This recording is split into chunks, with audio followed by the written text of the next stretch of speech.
يا مساء الفل.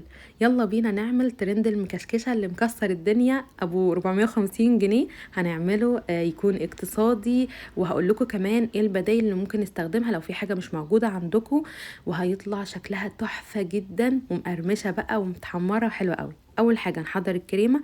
هنجيب كوباية لبن وكوباية مية، معلقتين كبار سكر، 3 معالق كبار نشا، ونقلبهم على البارد عشان النشا والسكر يدوبوا. وبعد كده بنرفعهم على النار ونفضل نقلب فيهم بالمضرب السلك بالشكل ده على نار تكون متوسطة. النار تكون متوسطة لحد ما تبدأ تتقل معانا بالشكل ده. نحط معلقة كبيرة قشطة ونقلبها، وكمان هنحط ربع معلقة صغيرة فانيلا ونقلبها. وكده الكريمه بقت جاهزه معانا، هنسيبها على جنب تهدى. هجيب صينيه وادهنها سمنه، واجيب الجلاش بتاعي وابدا احط. انا استخدمت صينيه صغيره لان انا هستخدم نص لفه الجلاش بس. انتوا لو هتستخدموا لفه كامله تستخدموا صينيه كبيره.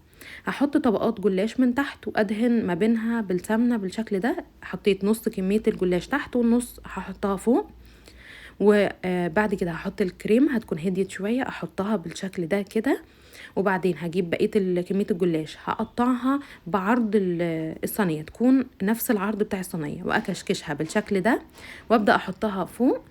وممكن احط فوق الكريمه طبقه جلاش عشان تمسك بس الكريمه، واعرف احط عليها الحتت المكشكشه دي.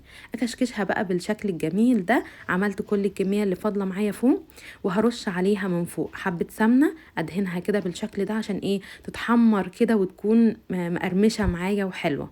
بعد كده هاخد الصينيه دي ادخلها الفرن 190 درجه شغال من فوق وتحت لحد ما تحمر تبقى بالشكل ده.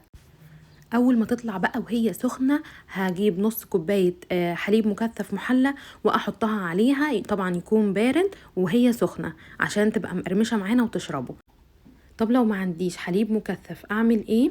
بسقيها بشربات بارد عادي جدا وشويه حليب صغيرين، وبحط في الكريمه اللي جوه الجلاش معلقتين كبار بستر كريم او معلقتين كبار بودره كاستر.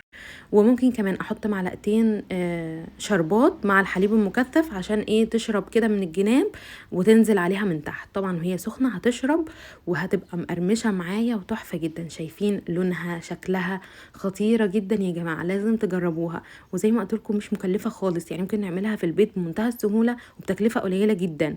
وطبعا ليها بدايل كتير جدا زي ما قلت لكم. شايفين بقى قرمشتها خطيره خطيره يا جماعه، القرمشه فظيعه تفتح النفس. لازم تجربوها هتعجبكم جدا. شايفين من جوه كمان عامله ازاي، قد ايه حلوه ومتحمره، شكلها حلو قوي.